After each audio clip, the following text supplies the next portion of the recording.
Welcome everyone to the 2022 Spring Institute of Diversity, Equity, Inclusion, and Belonging, and online learning through the Renzulli Learning System.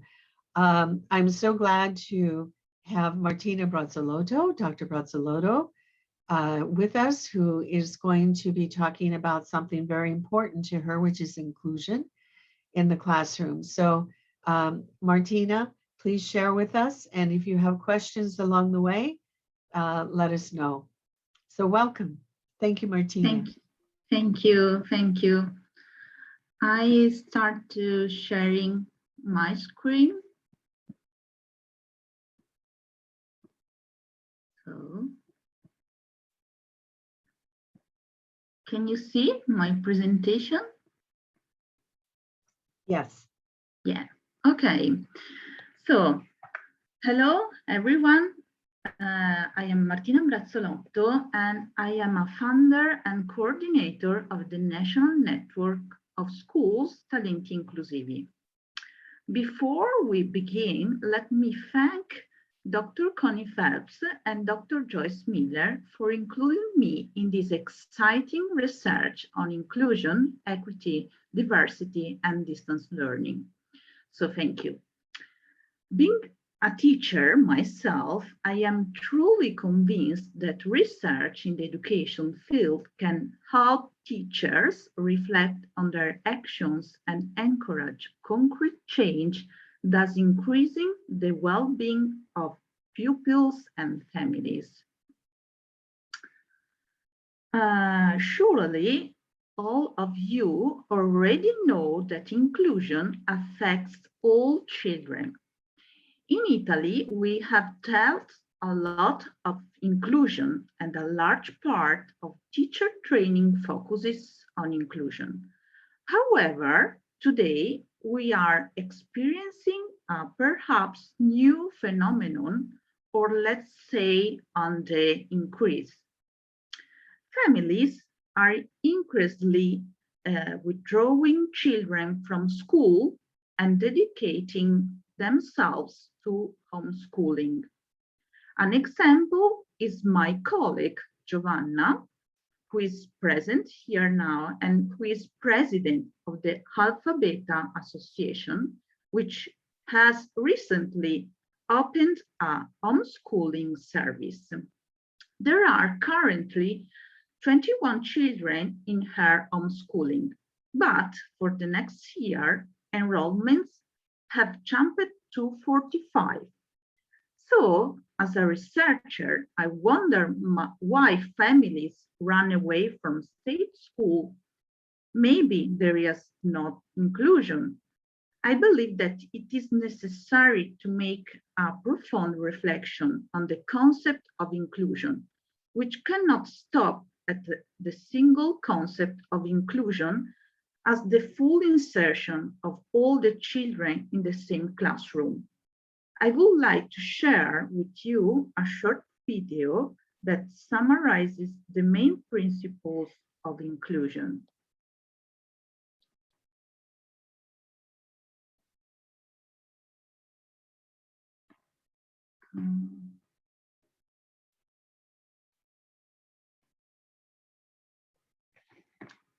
Sorry. Yes.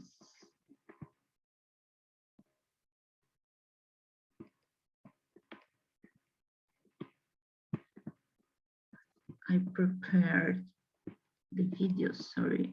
I have my video ready, but okay.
Okay. So what do you think comments, experiences to share? I invite you to share some comments about some principles of inclusion, or Giovanna, if you want to say something about your experience on homeschooling, because in Italy, we are not so familiar with that kind of school. Maybe in the US, our homeschool are more common than in Italy, but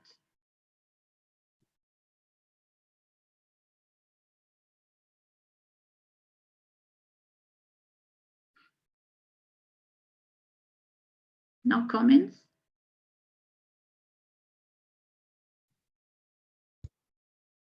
Okay. Okay, Martina, Yes. so can I say something? Yes, please. Sorry for my English, because it's not so good like Martina's English, No. so I try. Our association is not a homeschooling, traditional homeschooling, because we are not in house, in a home, but we use public place. And this is a big difference between homeschooling and our experience. And then we accept all kind of children with diagnosis and without. So it's a different way to see the school. We teach Italian, math, English, and science, and then we have a lot of other experiences like orienteering or emotional training or just I don't remember the name. Martina, help me. We like that the children improve their ability to speak. It's public speaking is like a public speaking, you know. It could be okay, and so it's very different from the traditional Italian school. This is the difference, yeah. And we stay a lot of in the garden, or we visit other place, and all the family are very, very I don't know, they say it's a good experience for our children because they stay all together. And then we had a small group, and this is it's very, very useful for us because 6-7 children per classes. It's a good way to work with the children. Do you need something else about our experience?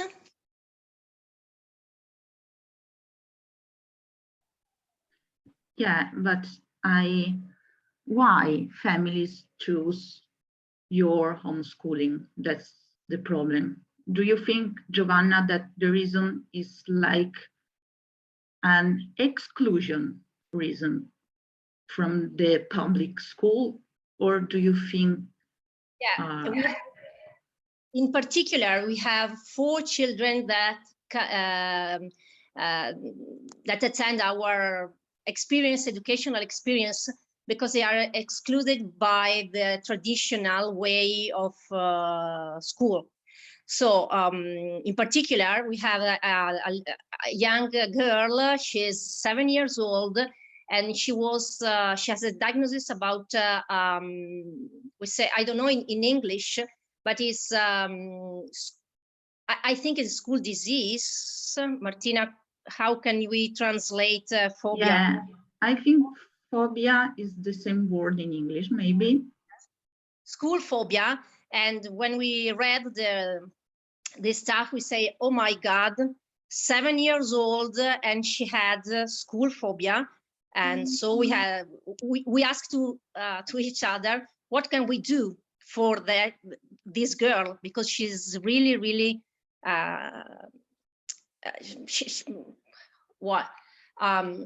She's very, very young, and she can't attend school at 7 years old. It's incredible, okay? And the traditional school says, sorry, this is not the right place for your daughter. And we say, we can believe that, answer, but this is the answer from the public school. So we built an educational experience, because I don't ask, I don't call my experience homeschooling, because it's just a little bit different. And she attended our educational experience, and now she's very happy. She is very interesting in all the stuff, all the subjects we had. So this is one. Giovanna. Another we have two guys with dyslexia, and other two with ADHD. But when the people comes to have some experience like music or sports, no one help me, Martina, si accorgono, no one knows that they have this diagnosis. They say, okay, there is no problem in this classroom. And my teacher says, oh, we have a lot of problem with these children because they have some diagnosis. But the people comes from outside, they say, there is no problem. We can work very well in this experience. So we are very proud about it. And thank you for mentioning Alpha Beta and our experience. Thank you, Giovanna, for sharing. Connie, would you like to say something? Well, I just looked up school phobia. Yeah, thank you. Yeah, and you know, it's about separation or various anxieties that may occur. I've never really known anyone with that, but I think it could affect a person not just with school, but with, you know, other anxieties about other things as well. I just think it's really nice that Giovanna, that you could work with your child in this way, and that you have others working with you. So and that the result is good. That's the most important thing. So interesting. Thanks. That must be very, very difficult, and I appreciate your sharing it with us today. Okay, so we have a lot of work to do in Italy on inclusion, on inclusive education. So on the video you saw, and I really appreciate the definition of inclusion as a mindset. And inclusion is a way of thinking that, if it coincides with certain values, such as respect for differences and valuing talents, there is a good chance that it will be put into practice by teachers. I'm sharing the screen now again. Yeah.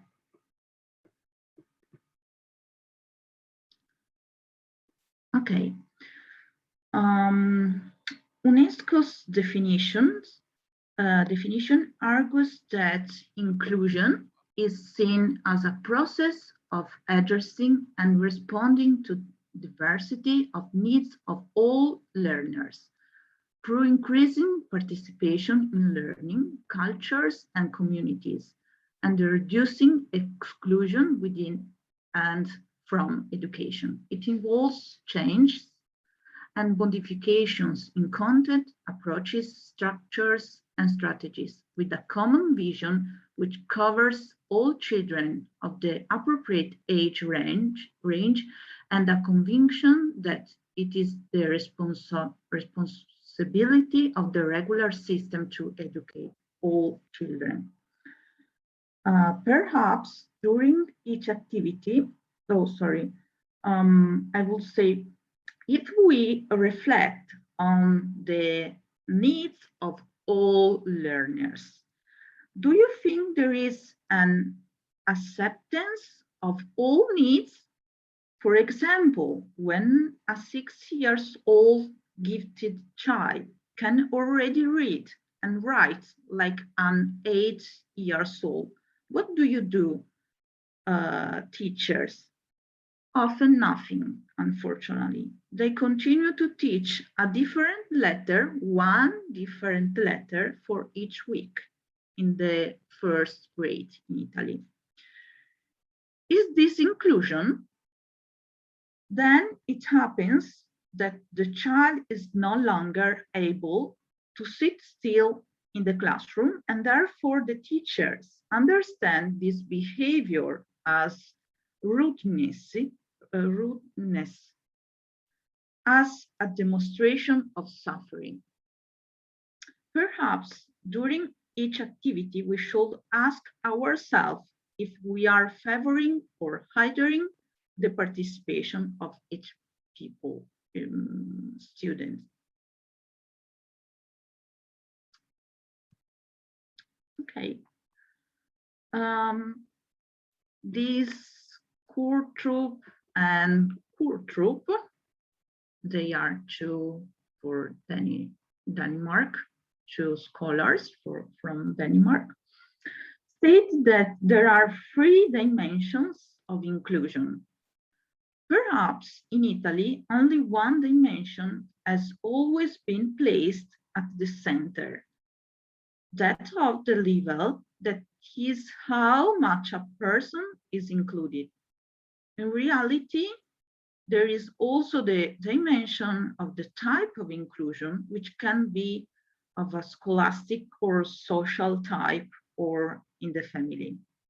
It will be also interesting to study inclusion in the family, while offering advice or to the parents of gifted children. I realized that inclusion is not a given for families either.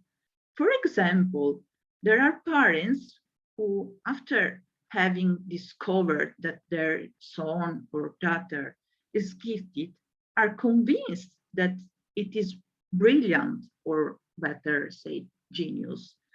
And therefore they, sorry for the word, but they bombard the children with activity, knowledge, and have very high expectations towards their child. Perhaps it is not inclusion when a parent disrespects the characteristics of the child. Finally, a third dimension that you can see here concerns the degree of inclusion. That is the nuance of inclusion. But what is inclusion? The question is difficult to answer because the answer depends on whether we focus on our fixed idea of inclusion, such as, for example, that all children, including those with severe disabilities, must always be in the classroom with other children. Or if we actually focus on the needs of that child, not on our needs, but the needs of the child. And changing levels and degrees of inclusion based on that student's needs.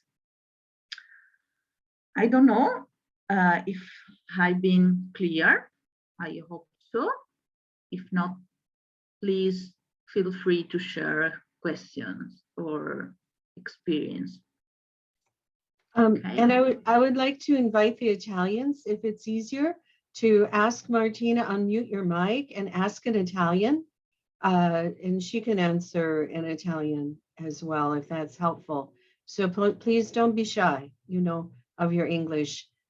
Giovanni, I understood you very well, but if you're more comfortable asking in Italian, please do so.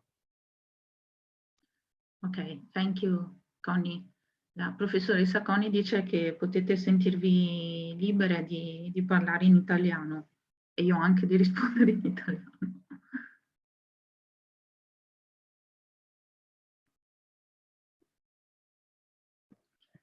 Okay.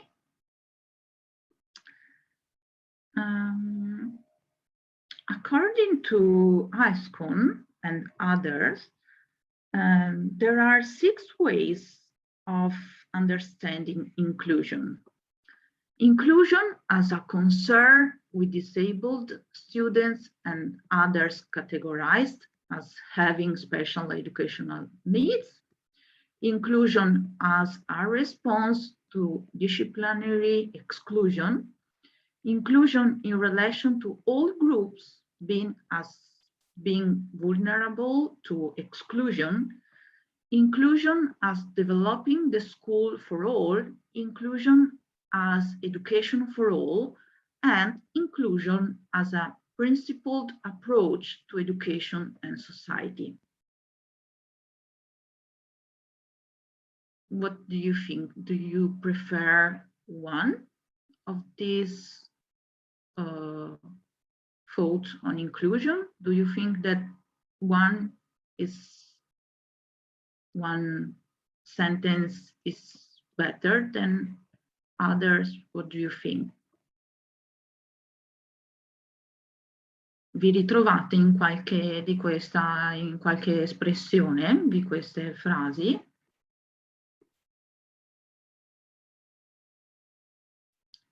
Or maybe do you think all sentences are good for you?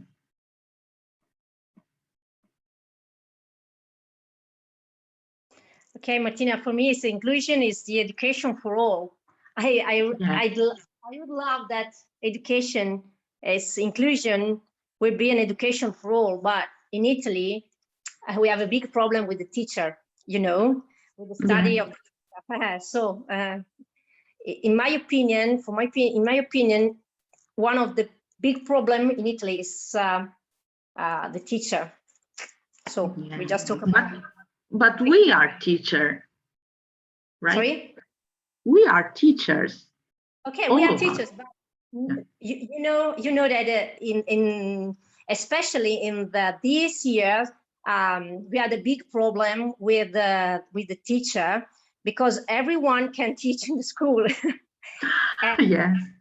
Yeah, and inclusion is a very important idea. And we can talk about inclusion.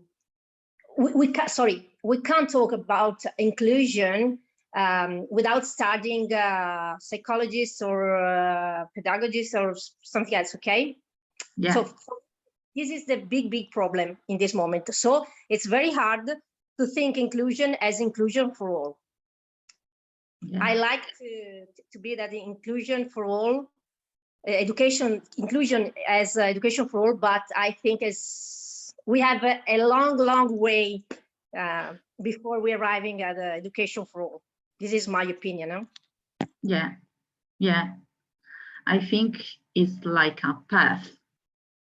Education for all is that we have to try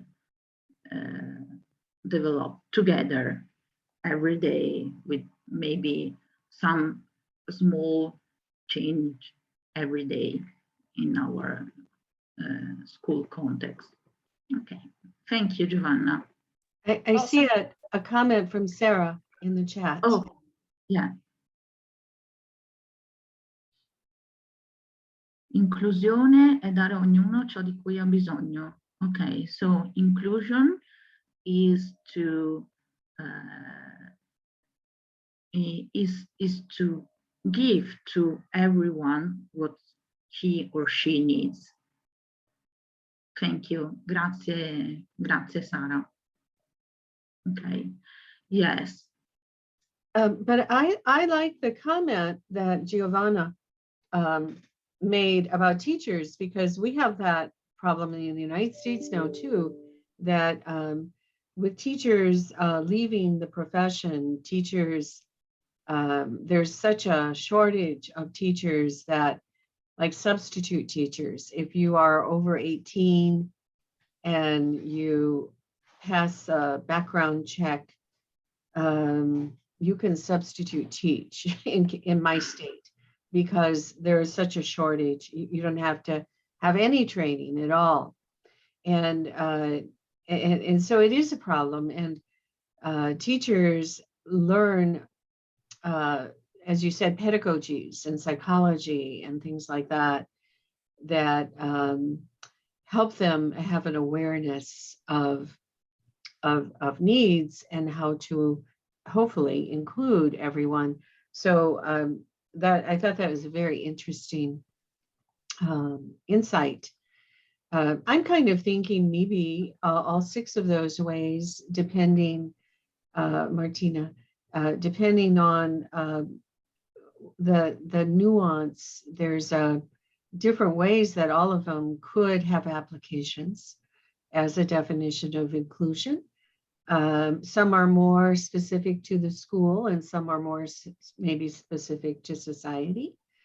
But you could probably think about them as important ways of looking at inclusion, because looking at the vulnerability, for instance, that everyone, depending on the environment, could, for instance, in my society, my race, which is white or Caucasian, is usually, most places I am, is usually the dominant or majority society. However, when I taught school in Dallas, in another state, I was a minority. So, for instance, Black people here would be vulnerable to exclusion. And in another environment, not so far away, it could be the reverse. So, understanding the importance of it and realizing that everything, differences, I think, are always susceptible to exclusion, because people don't always understand differences. So thanks for sharing those ways of thinking, Martina. Thank you.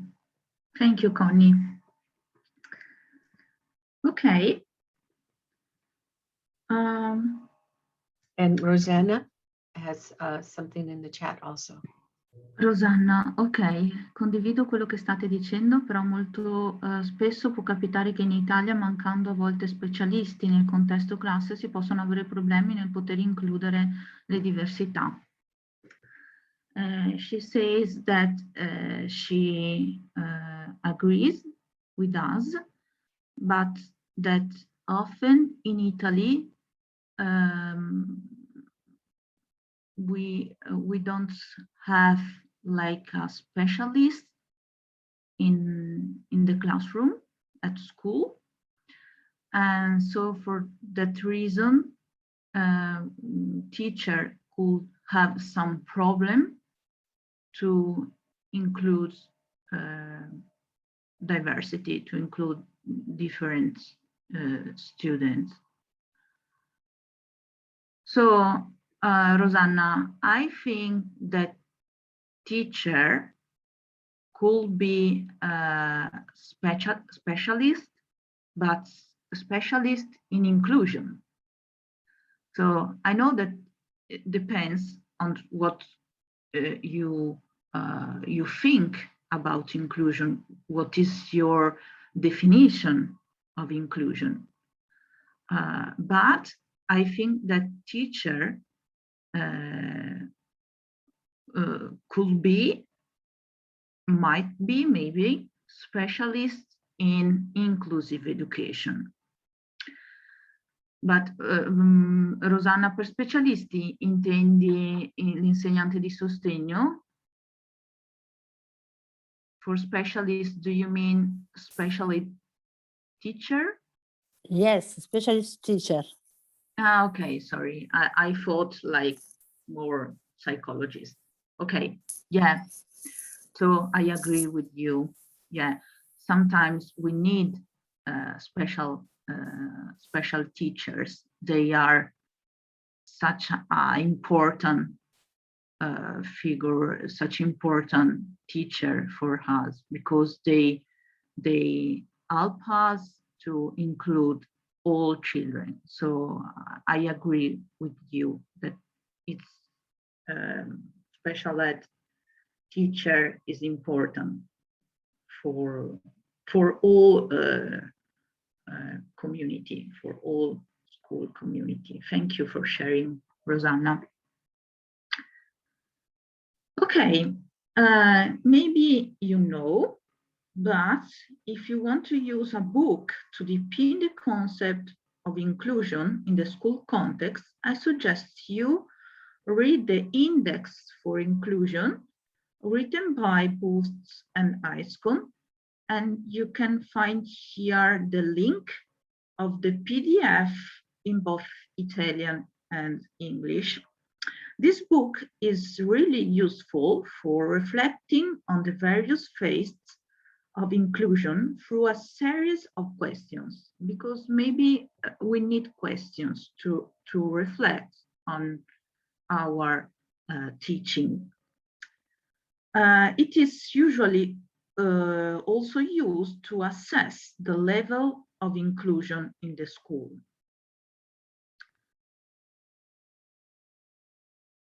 Okay, the concept of inclusion can be explored through the Renzulli learning system. In the intervention, because you can do intervention, you can experiment Renzulli learning system with your students.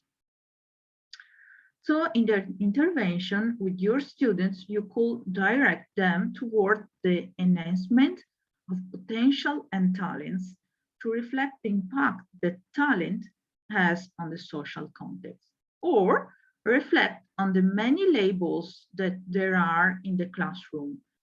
Many children know that they are dyslexic or ADHD or gifted, but it is important to promote the value of uniqueness that goes beyond the label. For example, 5 gifted children, despite the giftedness, are still unique. It is therefore important, as claimed by a well-known Italian special pedagogist, Canevaro, to go beyond the label. Finally, we know that the group of students that we have at school is more and more multicultural.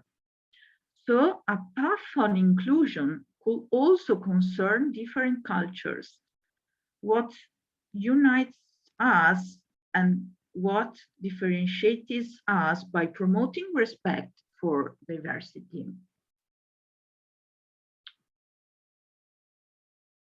In the type 1 activity, thinking on Renzulli model, school-wide enrichment model,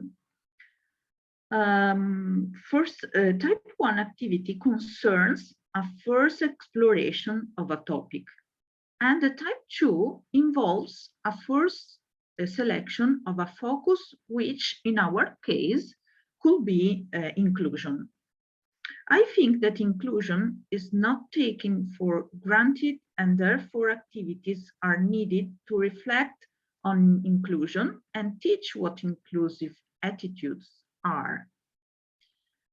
Here in the slide, you see the search results after entering the word inclusion.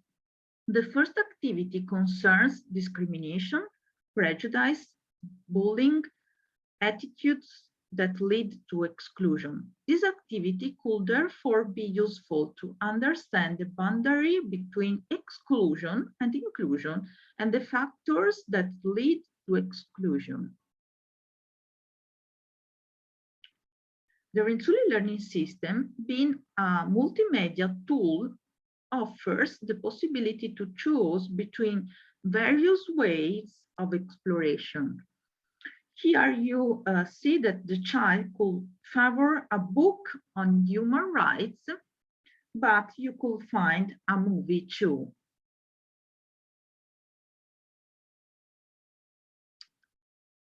Yeah. The Renzulli learning system offers the possibility to reflect on daily inclusion. in fact, here in the slide, you can see activities on the click. Click in Italian is una cerchia, una combriccola come. On the click and a group of friends. The activities propose reflections on the values of a type of friendship, the true one that is based on values such as respect and tolerance. So that's an inclusive friendship.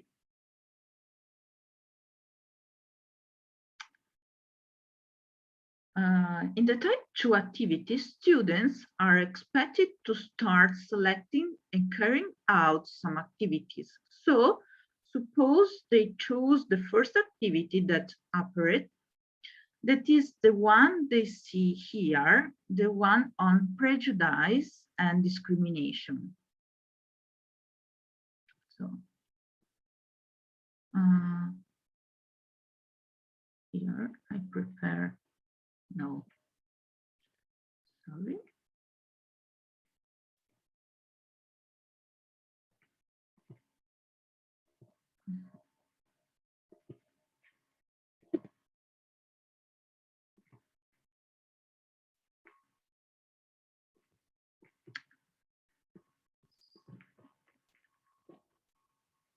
Okay, just a minute.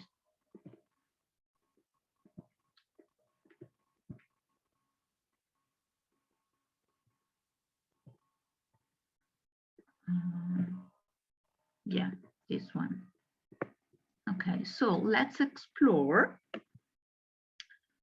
On this page, we read some tips that are addressed to teachers to break the mold and act inclusive.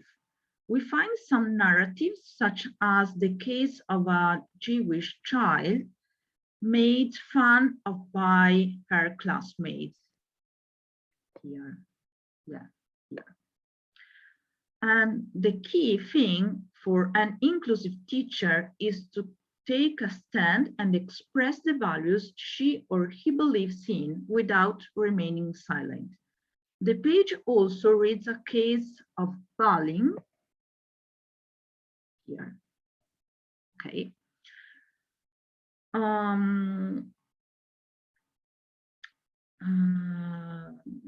Bullying due to overweight. There are indications on how to deal with bullying, such as saying that you are in tune with your body and relying on the adults. This page may seem to be aimed exclusively at teachers, but actually, we may have a student who is interested in teaching inclusion to others, maybe, why not? So here they may find points for reflection and practical ways to teach others how to be inclusive in school. Given that the type 2 activity concerns a first selection of materials or activities, if, for example, our student is more interested in inclusion in family or friends, he or she can choose to change the page. Here, in fact, you can see possibility to change the context here. We have family, friends, neighbors, school, work, public. Okay. I come back in the PowerPoint. Yeah. Let's go back to the Renzulli learning system and try to enter another activity that concerns informal friendships, precisely cliques and groups of friends. And now I have the last one, this one. Okay.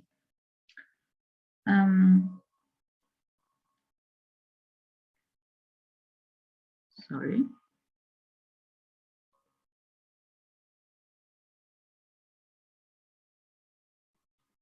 Okay. We see that, first of all, there is the definition of clique, that is a group of friends who deliberately excludes someone for a reason shared by the members.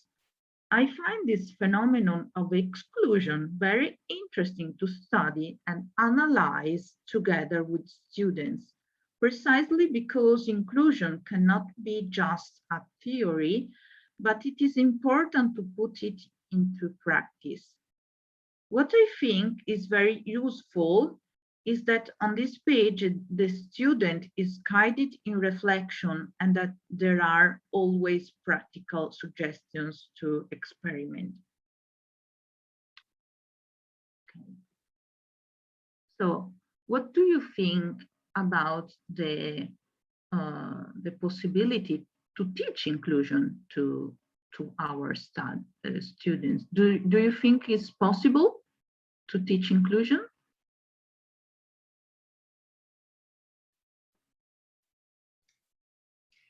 Martina, while our attendees are thinking, I think there's lots of ways to teach. You know, we don't just teach through words, we teach through our actions, and we teach through our attitudes as well. So we can have a lesson on inclusion, and maybe it's a good way for students to learn about it, but we can also adopt a mindset of inclusion so that hopefully everything we think and everything we do reflects that kind of thinking or feeling about things. And our actions are very powerful. So if we say that we are inclusive and yet our actions contradict our words, then that's not such a good lesson. And but if our actions even speak even without words, that's very powerful too. So if we, for instance, if the school had spoken to Giovanna's daughter differently, or if they had make arrangements for her differently, you know, that would have demonstrated a commitment. And I realize there are a lot of reasons why schools don't do things. You know, maybe it's finances, or unfortunately, maybe priorities or lack of understanding even. But so the decisions we make and the actions and the way we behave in our relationships with other people can be very powerful ways of teaching. Yeah, I agree with you. So we are an example for our students. So that's important, how we do and how we stay with others and how we communicate with children, but with with our colleagues too. Thank you, Connie. In conclusion, I think that we can use the Renzulli learning system to, of course, our behavior, but maybe Renzulli learning system could be a good tool to reflect on inclusion by selecting materials, or to offer alternative learning methods, even for homework, or to offer distance learning support to a small group of students. Because Giovanna asked me maybe 2 or 3 days ago how we can use Renzulli learning system in the practice, because we have a classroom of maybe 20, 25 children in Italy. So how we can use Renzulli learning system in the practice in our everyday life. So I think that yeah, of course, Renzulli learning system we can use like to choose different tools in the classroom, or maybe for the homework to change homework for our students, or with a small group of students, but maybe when we teach online. I don't know if maybe Connie or Joyce, do you have another suggestion how to use the Renzulli learning system in our context in the classroom when we have 20-25 children and we had to manage our classroom? Well, I'll go ahead and answer that. I think that we have type 1, type 2, type 3. So type 1 normally or very often can be used with a group. So normally type 1 and even type 2 can be used with groups. So if you have a group of 24 students and you want to introduce the topic or some part of inclusion, maybe like what you did, Martina, where you had short little videos, and those could be shared with the entire classroom. And those are online. Maybe they're available in Italian as well. I think we found some of the books we can translate. You know, maybe there are some books or stories that have themes of inclusion, and those can be translated into Italian. So that could be an introduction, or if you want to practice some of the skills or some of the processes that are related to inclusion, again, you could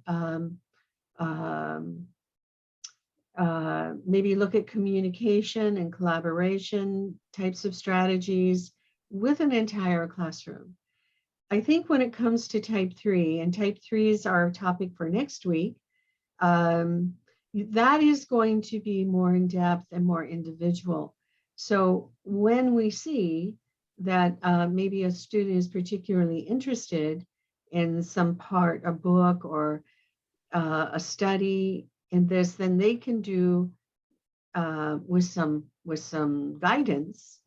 They can do this, like you said, Martina, maybe as homework, or maybe if they have their work finished in class already because they're a very capable student and they have additional time instead of drawing, or if they like drawing, fine, but maybe they could explore topics of interest to them through the Renzulli learning site.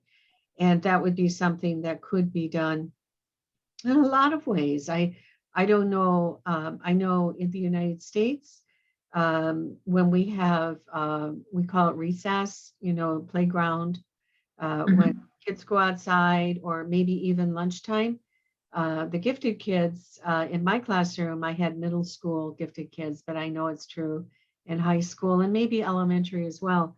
Sometimes these students had permission to bring their lunch into the gifted classroom, or, I know it's not always easy for a teacher who may have other things to do, but if there is a student who can work independently on an in-depth study, another time might be if there's permission before school or during a recess, or maybe during some special class or lunch, or possibly even after school for a short period of time, if the permissions are all okay on that. But I also think, taking it home could also work as well. So Joyce, what ideas do you have about that? I assume we're talking about the enrichment triad model and in connection to the Renzulli learning system. Is that right, Connie? Yes, I was talking about types 1, 2, and 3 in the enrichment triad model, in the school-wide enrichment. triad model. Mhm. Yeah, well, I can't add much. You're right on target. Just basically, generally with type 1, if we can use it, here's another way of looking at it. If a teacher is doing a project, the students are doing a project, and that project, the teacher might say, we're going to do a project related to the broad topic of technology. And under type 1, the teacher would expose the students to just a lot of different facets related to technology. Have speakers come in, take field trips, looking at lots of different ways that careers in technology, people talking about different careers in technology. Is just a cornucopia of experiences and topics. Activities are related to technology. It could even be some of the tech tutus, exposing students to those, and okay. And then once a teacher spends time there, the expectation is that the students will come up with a topic of their own that they would like to study in more in depth. And that's where they can go to the Brazzolotto learning system, look at all of those reading resources and all those resources that are available that may address some aspect of technology in which they have an interest. And under type 2 is where they get, they decide on the project that they want to pursue, and the teacher is involved in giving them the skills that they need to pursue that project. And of course, under type 3 is where they actually engage in in-depth study, just devoted to whatever project they are working on. So I guess with diversity under, when you look at all those resources that Brazzolotto Learning provides, there are just lots of opportunities to look at, say, people of different diverse backgrounds that are in the field of technology. So I hope that helps a little bit. Thank you. Maybe Giovanna would like to say something. Giovanna?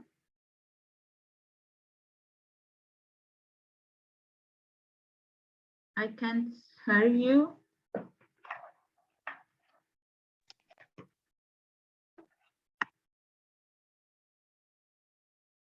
No. I think she might be putting her camera on. Okay. She's unmuted, so.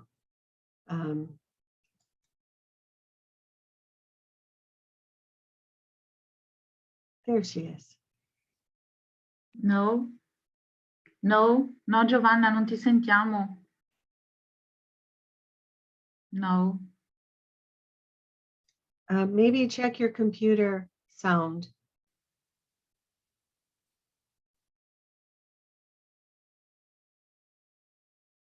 Nothing. Okay, well I'm sorry about that. Not sure what's happening.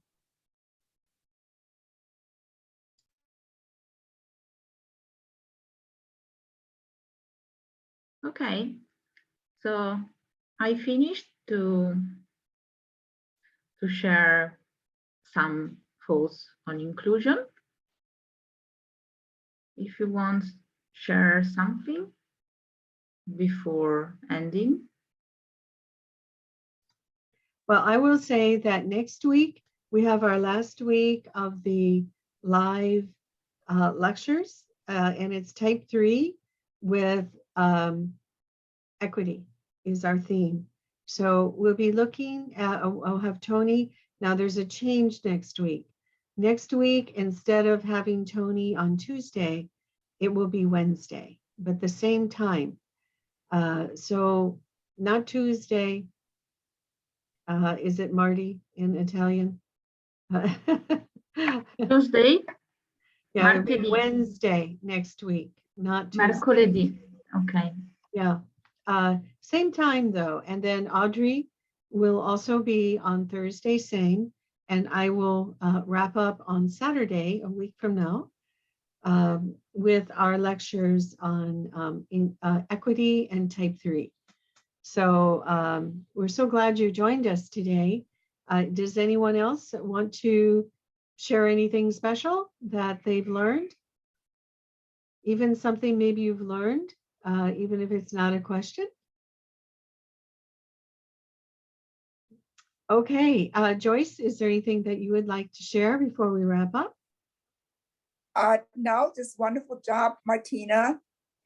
And thank you so much to everybody who helped. So you had a good number of people participating. Thank you, Martina. Yeah, Thank thanks you. everyone for sharing. I'm going to end now and we'll see you on Wednesday next week. Okay, ciao.